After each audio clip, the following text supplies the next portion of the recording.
Vous avez très bien commencé, c'est un peu moins bien en ce moment. Comment vous pourrez le qualifier ce début de saison? Mais avant ces deux matchs, je l'aurais qualifié de satisfaisant. Maintenant, on n'a pas eu trois matchs d'affilée, Brest, Troyes et Vannes. Donc je dirais que dans l'ensemble, il est encore bon, mais voilà, si on gagne ce week-end, ça sera encore satisfaisant, je pense. Il faut gagner absolument ce week-end, il faut les 3 points. L'analyse de Malik Couturier est plutôt juste. Le début d'exercice 2008-2009 du SCO est satisfaisant. 2 victoires, 2 nuls et 2 défaites en 6 matchs de championnat. Aujourd'hui dans SCO News, on se replonge dans ce début de saison.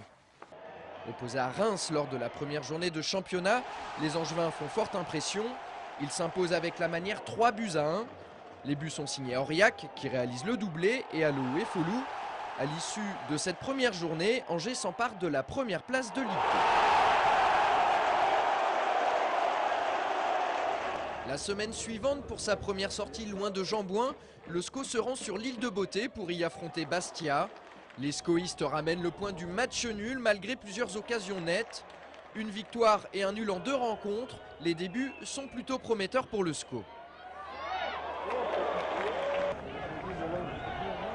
Et ces débuts sont d'autant plus encourageants que lors de la 3e journée, le SCO atomise une de ses bêtes noires, Sedan.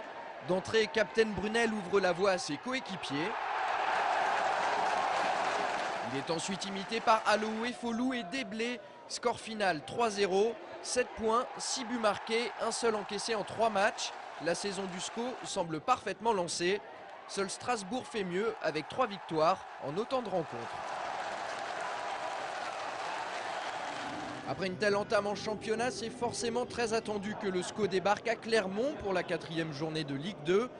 Et pour cause, admirez ce but de Charles Diers.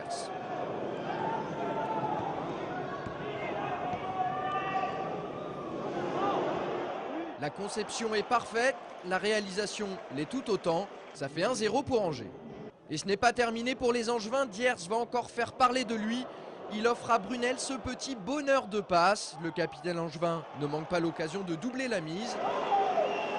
Mais cet avantage de 2 buts ne suffira pas. Les Auvergnats reviennent juste avant la mi-temps sur cette erreur d'appréciation de Padovani, jusque-là impeccable. Mais le tournant de la rencontre, c'est ensuite ce pénalty imaginaire sifflé par l'arbitre. Le pénalty est transformé. Score final 2 partout avant la réception de Brest. C'est quand même une bonne opération pour le club du président Bernard. Et malheureusement pour les protégés de Jean-Louis Garcia, la réception des Bretons va coïncider avec le début d'une mauvaise série. Les Angevins s'inclinent 2-1 à domicile après avoir été menés 2-0. Paul Alou et Folou réduira le score en milieu de seconde période. Le SCO enregistre ainsi son premier revers de la saison. 2 semaines plus tard, comme nous vous le disions hier, Angers sera défait à Vannes. À l'issue des 6 premières journées, Angers se retrouve 9e avec 8 points. Jean-Louis Garcia, le technicien angevin, dresse un premier bilan. Aujourd'hui, notre bon début de saison nous avait permis d'avoir un petit peu de marge par rapport aux autres équipes. Donc on se retrouve à 2 victoires, 2 nuls, 2 défaites. Ça reste un début de saison moyen plus, je dirais. Et la venue de Nîmes est l'occasion de nous relancer complètement. SCO Nîmes, c'est justement vendredi 19 septembre à 20 h au stade Jean-Bouin. D'ici là, vous pourrez retrouver SCO News dès demain. Nous ferons le point sur la préparation d'Angers avant le match contre Nîmes.